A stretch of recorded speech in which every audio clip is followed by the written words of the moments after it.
leiamos o texto que se encontra na carta de Paulo aos Romanos, capítulo 3. Leremos do versículo 21 ao 26.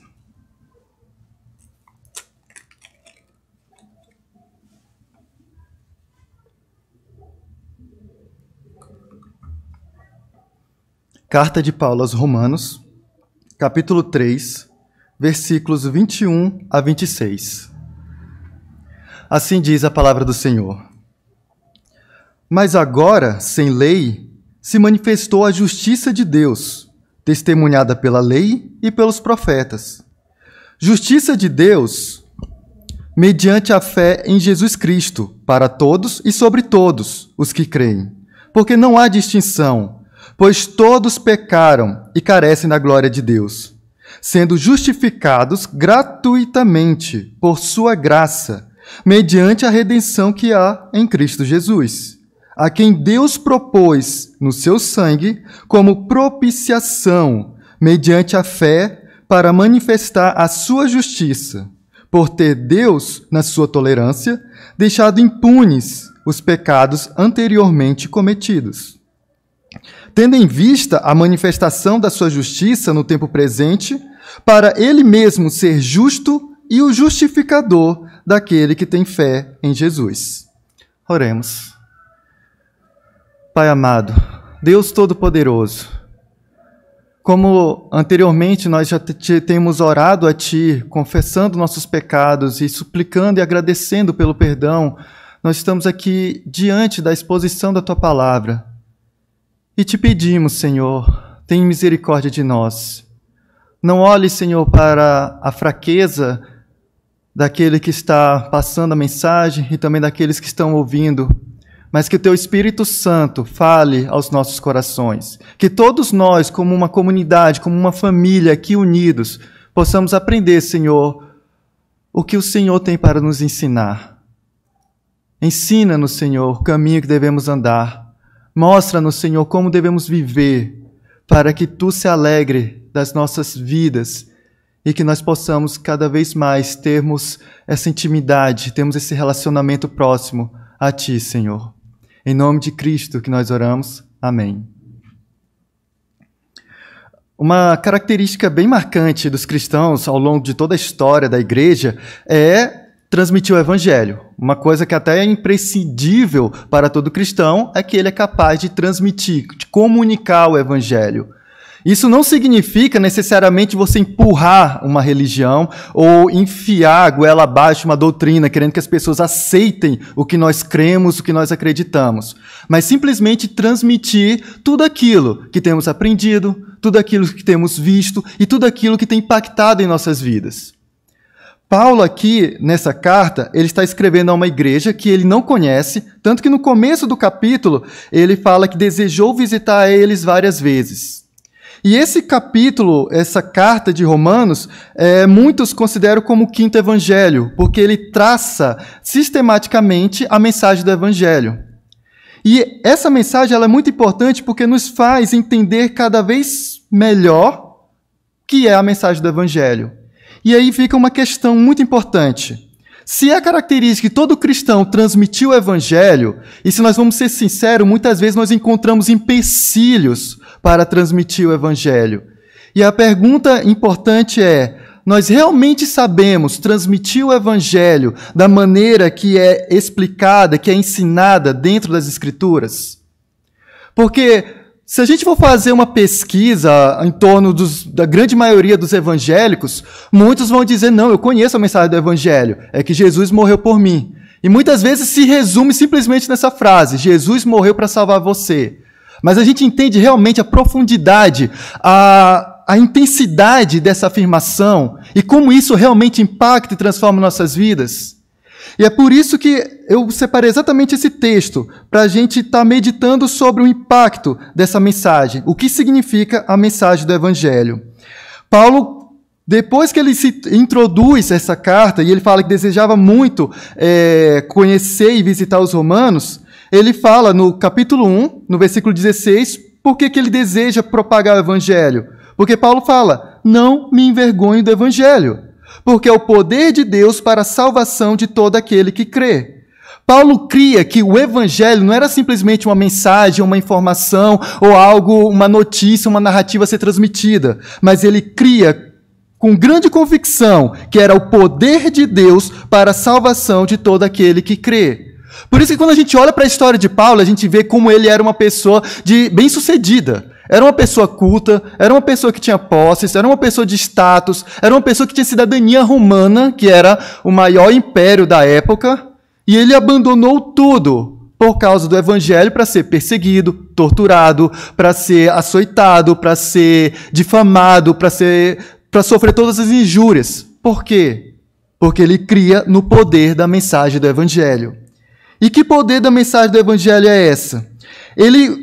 Depois que ele vai falar sobre isso, ele vai falar exatamente da condição humana, da natureza humana. Sempre quando a gente pensa no evangelho, a gente entende o evangelho como as boas notícias. Tanto que a gente vê, né, evangelion quer dizer boas notícias, do grego quer transmitir boas notícias. Mas antes de transmitirmos boas notícias, nós precisamos transmitir más notícias. E que más notícias são essas? Nós precisamos transmitir a notícia no que diz respeito à nossa própria natureza.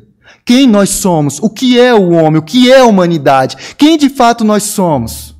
E quando a gente vê os apóstolos transmitindo o evangelho, e aqui também Paulo, quando ele começa a falar sobre o evangelho, a gente vê que Paulo ele começa a pegar um grande problema que a igreja de Roma está enfrentando.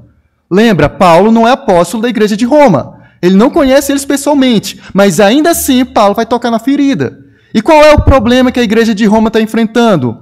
Você tinha dois grandes grupos na igreja. Um grupo que era os judeus, que se converteram ao cristianismo, e outro grupo era o que a gente chama de gentios ou pagãos, aqueles que não eram judeus, que se convertem ao cristianismo.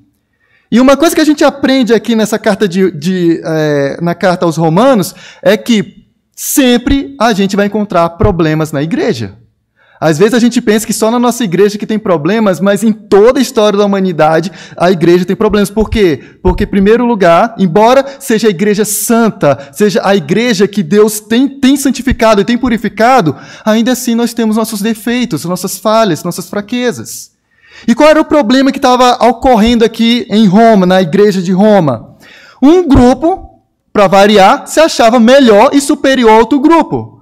Os judeus, se achando superior, falavam, vocês são pagãos, vocês adoram deuses aí estranhos, vocês adoram vários deuses. Nós servimos a Deus por toda a história de Israel.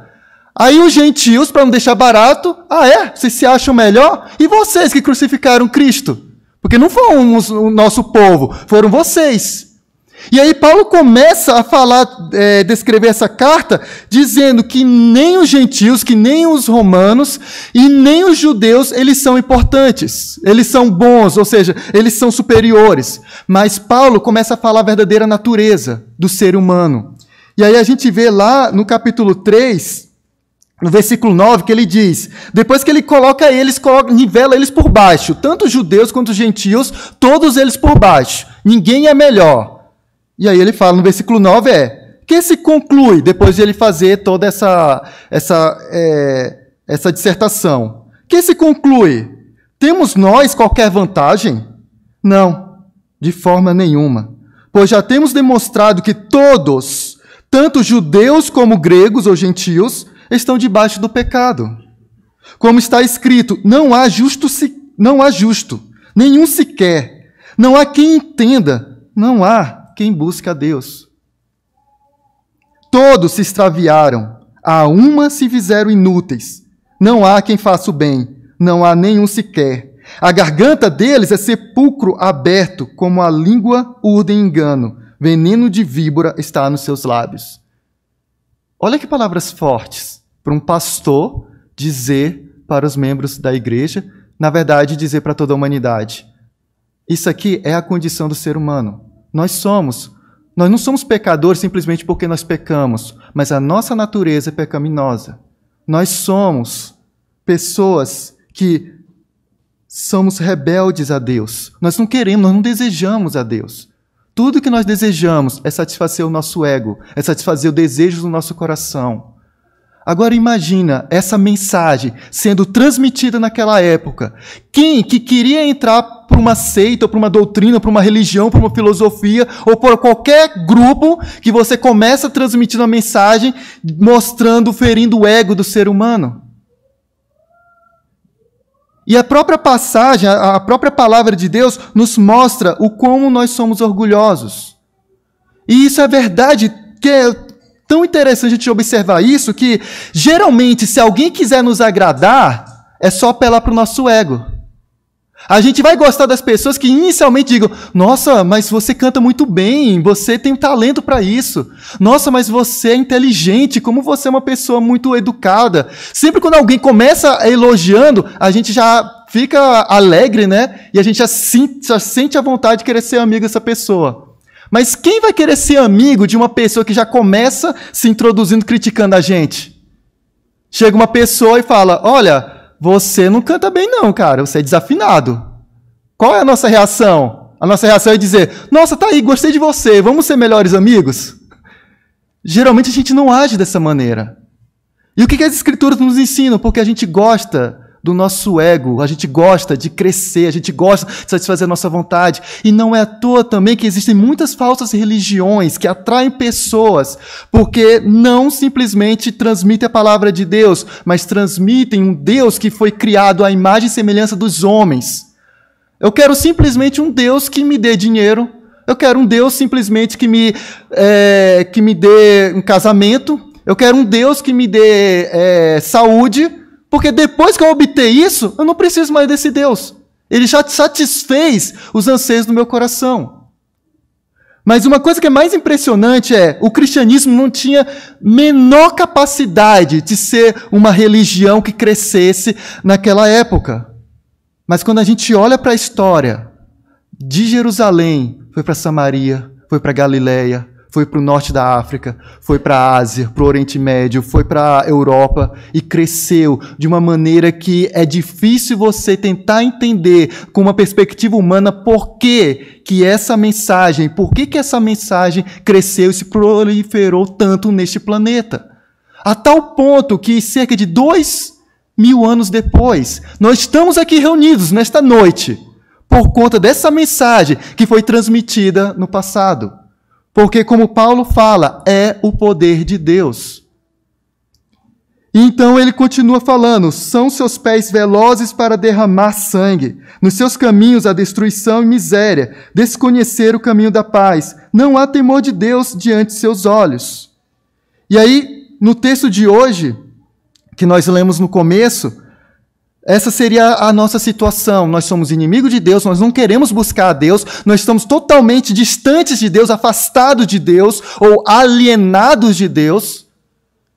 Mas então Paulo seria a notícia mais triste que nós poderíamos receber. Mas Paulo transmite a mensagem do Evangelho porque ele crê que é o poder de Deus para a salvação e nos alegra. No versículo 21, que eu comecei a ler, ele fala: mas a nossa situação era ruim. Aliás, era a pior situação possível.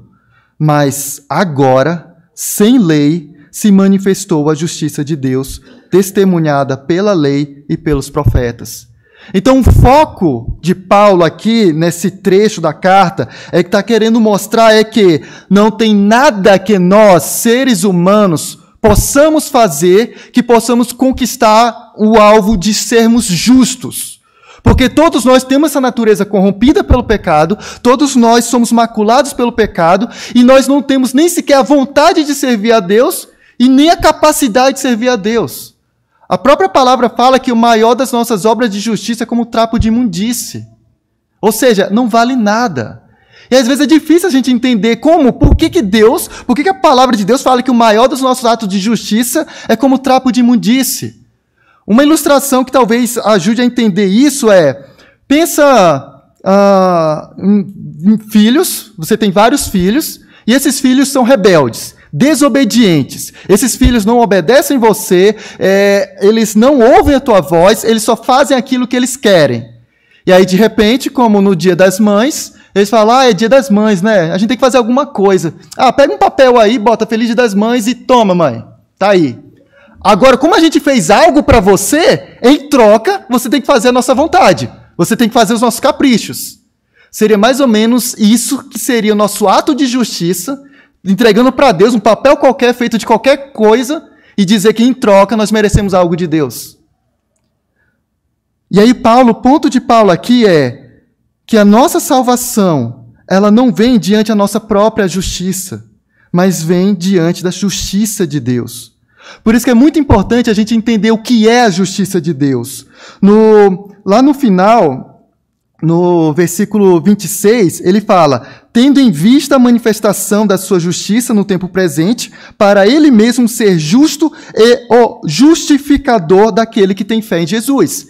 E aí tem essas duas palavras que Paulo fala, justo e justificador. O que significa ser justo e ser justificador? Se tem uma coisa que muitos ateus poderiam criticar as Escrituras e dizer que ela é um grande paradoxo, que ela se contradiz, seria justamente nesses dois termos, ser justo e justificador. Por que isso se contradiz? Porque, primeiro, a gente precisa entender o que é ser justo e o que é ser justificador. Então, ser justo é um dos atributos de Deus que está relacionado com a justiça de Deus. E o que quer dizer essa justiça de Deus? Se Deus determina uma coisa, ele tem que cumprir. Ele não vai mudar de ideia, ele não vai trocar. E se ele fala que o pecador tem que morrer pelos seus pecados, ele não pode simplesmente perdoar a gente. Se nós somos pecadores, como a Bíblia nos ensina, nos mostra, nos revela, se nós somos falhos, se nós cometemos uma ofensa muito grande a Deus, se Deus é justo, em nenhum momento ele poderia nos perdoar. Quer ver como a gente concorda com essa tese? Imagine que alguém entrou na sua família e assassinou todos os membros da sua família. E você tem todas as provas de que ele assassinou todos os membros da sua família. E ele vai ao juiz, ele é julgado. E no tribunal o juiz fala, não, ok, todas as provas mostram realmente que você é culpado. Mas como eu sou bondoso e misericordioso, eu vou te perdoar, você pode ir embora. Como seria a nossa reação diante disso? A gente olharia para esse juiz e diria, ele não presta para ser juiz. Ele tem que agir com justiça. Se ele cometeu um crime, ele tem que pagar pelo seu crime. Senão, esse juiz não é justo. Ele não pode simplesmente ser bondoso, misericordioso. Então, esse juiz, para ser justo, tem que condenar. O que nós estamos dizendo com isso? Que Deus, para ser justo, ele precisa nos condenar. Ele não pode nos absolver. Só que a Bíblia também fala o outro lado. Ele fala que Deus nos perdoa, que Deus perdoa os nossos pecados, que Deus ele é o justificador. E o que seria esse justificador? De justamente atribuir justiça a nós, mesmo que nós não sejamos justos. Então percebe esse paradoxo, essa contradição? Ou Deus é justo e condena a gente, ou ele é justificador e nos perdoa. Mas ele não pode ser os dois ao mesmo tempo. Aí a gente pergunta, e aí, como é que a gente resolve esse dilema? Porque pode vir uma pessoa questionar a gente. Como é que Deus é ao mesmo tempo justo e justificador? A Bíblia não está se contradizendo? E a resposta aponta exatamente para o centro de toda a mensagem da Escritura. A segunda pessoa da Trindade, Jesus Cristo, nosso Senhor. Porque somente por meio de Jesus Cristo, Deus pode ser tanto justo como justificador. E é isso que Paulo está pregoando, é isso que Paulo está dizendo. Paulo, ele começa com essa notícia ruim que dói, não é algo agradável da gente ouvir, mas nós precisamos ouvir. Você não vai confiar no médico que lhe poupa de notícias ruins só porque não quer ver você triste. Você quer um médico que lhe fale a verdade, senão você nunca mais confiaria nele. E da mesma maneira, Paulo também aqui está falando que nós somos pecadores, nós somos depravados, não há justiça em nós. E Deus deveria nos castigar. Mas em vez de Deus nos castigar a nós, Ele colocou outra pessoa em nosso lugar. Hoje nós separamos esse dia para homenagear as mães, para comemorar as mães. E é difícil você encontrar um amor tão belo, tão intenso e tão profundo e tão sagrado como o amor de uma mãe para um filho. E nenhuma mãe nunca gostaria de pensar, nenhum momento, de ver seus filhos passar a condenação eterna, a maldição eterna. E cada mãe poderia dar sua própria vida e dizer, Deus, Eu não quero que o meu filho sofra a condenação eterna. Eu não quero que o meu filho vá para o inferno. Então, no lugar dele, eu me coloco no lugar dele para sofrer por ele. Mas ainda assim, não seria suficiente, por quê? Porque cada um de nós vamos sofrer pelas nossas próprias penitências.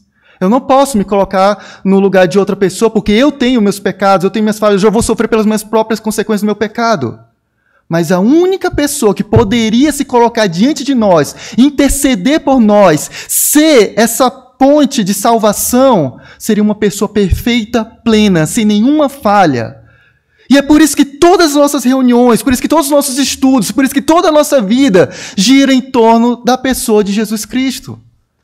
Se a gente começar a prestar atenção nos evangelhos, a gente vai perceber que uma das coisas mais recorrentes, que mais se repete, era os líderes fariseus, os mestres da lei, os doutores da lei, tentando provar que Jesus é uma fraude. Como? Tentando mostrar que Jesus não é o Messias, que ele não segue a lei, que ele não é aquele que está de acordo, que ele tem uma falha, que ele tem um pecado.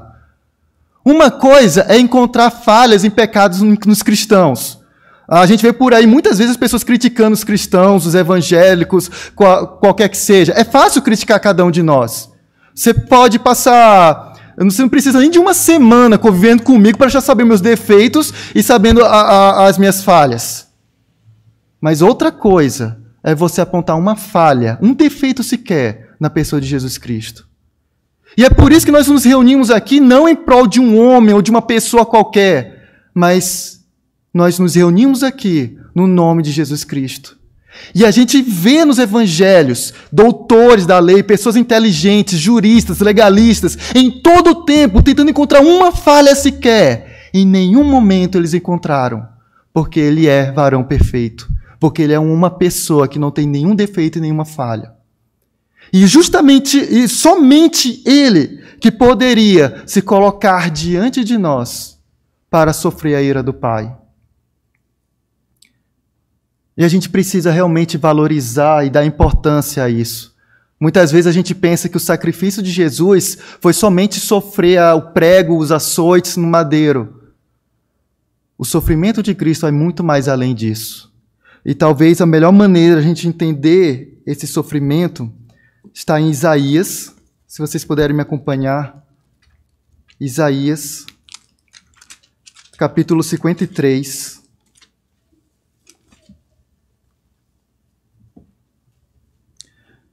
Lerei a partir do versículo 4. É um texto bem conhecido por nós, muitas vezes nós lemos, mas é importante a gente dar destaque. Certamente ele tomou sobre si as nossas enfermidades, as nossas dores, levou sobre si. E nós o reputávamos por aflito, ferido de Deus e oprimido. Mas ele foi traspassado pelas nossas transgressões e moído pelas nossas iniquidades. O castigo que nos traz a paz estava sobre ele, e pelas suas pisaduras fomos sarados.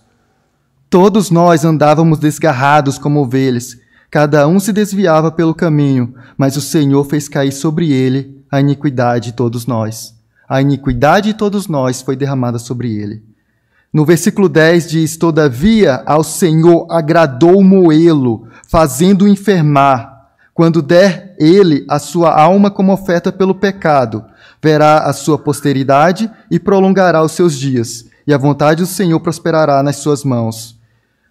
Aí tem uma coisa que chama a atenção no versículo 10, que é: o Senhor agradou a moê-lo. Como assim? Por que o Senhor, por que Deus Pai se agradou em moer o próprio Filho?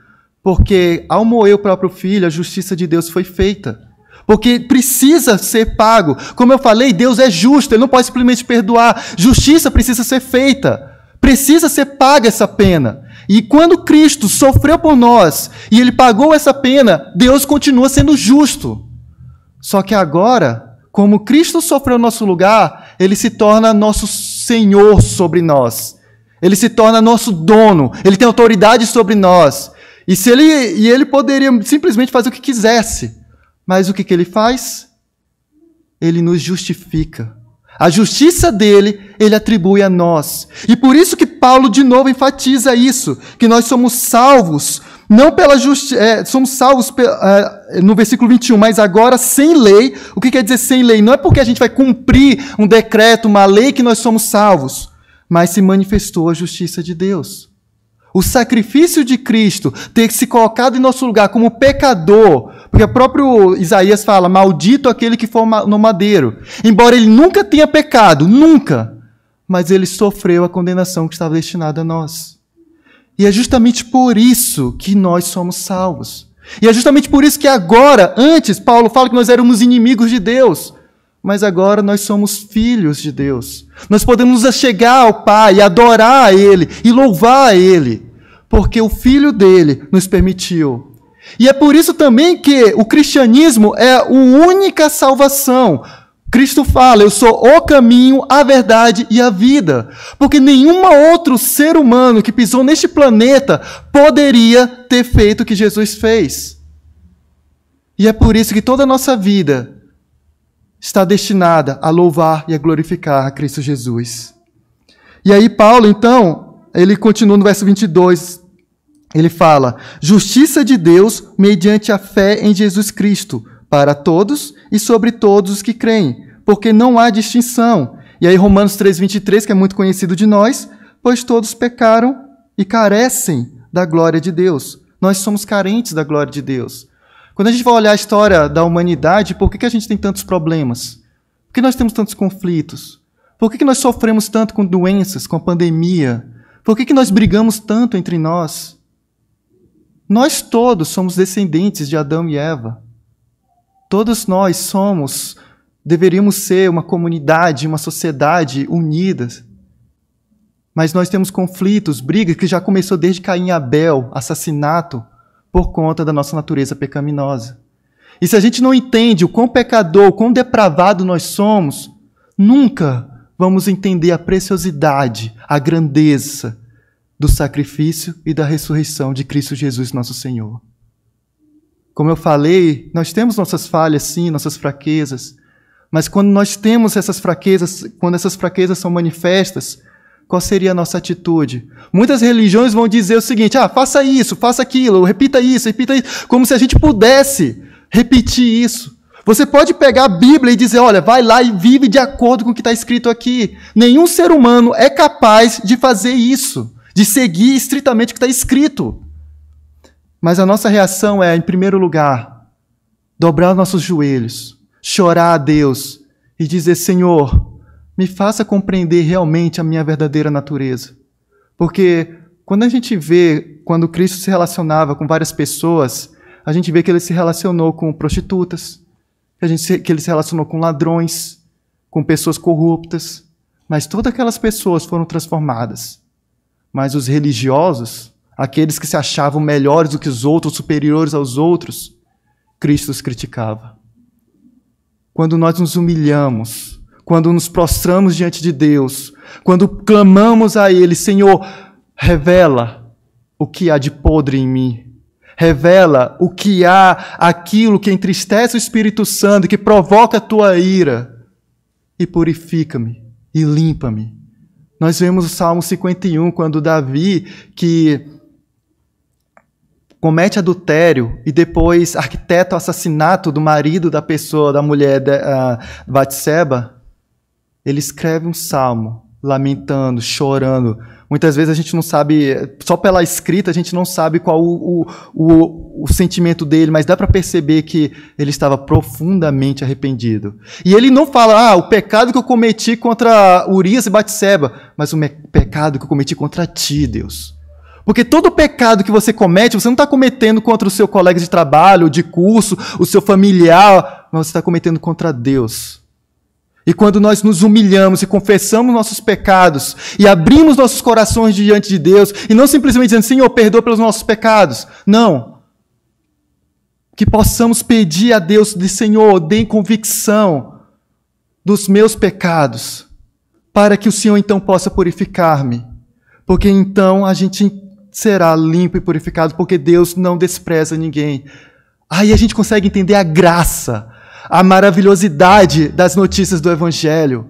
Porque agora nós não somos mais escravos do pecado, não vamos agir de acordo como a gente agia quando nós éramos na nossa velha natureza. Mas agora, cheios do Espírito Santo, lavados, regenerados, limpados e transformados, nós podemos ser homens e mulheres para a honra e glória de Deus. No começo, eu citei o exemplo, Agostinho de Hipona era uma pessoa devassa, promíscua, com moralidade sexual. Tipo, quem olhava Agostinho de Hipona nunca ia imaginar que ele seria uma pessoa que seria tão importante para a história da igreja. E ao mesmo tempo a gente tem na própria Bíblia Saulo, que era inimigo da igreja, que perseguia. E Deus então o confrontou, ele olhou realmente sua verdadeira natureza, se arrependeu profundamente e clamou ao Senhor por salvação. Então não importa o quão grandes sejam os nossos pecados, o quão grandes sejam os nossos delitos, a gente pode até ter uma fama durante toda a nossa vida das pessoas nos verem como corruptos, como mentirosos, como fofoqueiros, como pessoas de má índole. Mas se tão somente confessarmos, Ele é fiel e justo para nos perdoar, e não somente perdoar, mas transformar as nossas vidas, para que possamos crescer cada vez mais e sermos pessoas totalmente regeneradas. Diferentemente de pessoas como os fariseus, que eram religiosamente superficiais, que tentavam emular uma santidade, uma piedade, mas que era só hipocrisia. Mas algo que transforma o nosso interior, o nosso coração. E então nós poderemos ver as dádivas do nosso Senhor em nossas vidas. A minha oração, meus irmãos, é que não sejamos simplesmente religiosos de cumprir certas regras sistemáticas, mas que nós tenhamos um coração sincero para com o Senhor, porque, como eu já repeti, às vezes eu repito isso aqui, nós podemos enganar todas as pessoas, tentando emular sermos crentes ou evangélicos, mas a Cristo, Senhor, que conhece todos os corações, nós não podemos enganar. Que Ele tenha misericórdia de nossas vidas e que a sua graça nos transforme para que nós possamos crescer e sermos cada vez mais parecidos com Cristo e cada vez menos parecidos com a nossa natureza corrupta.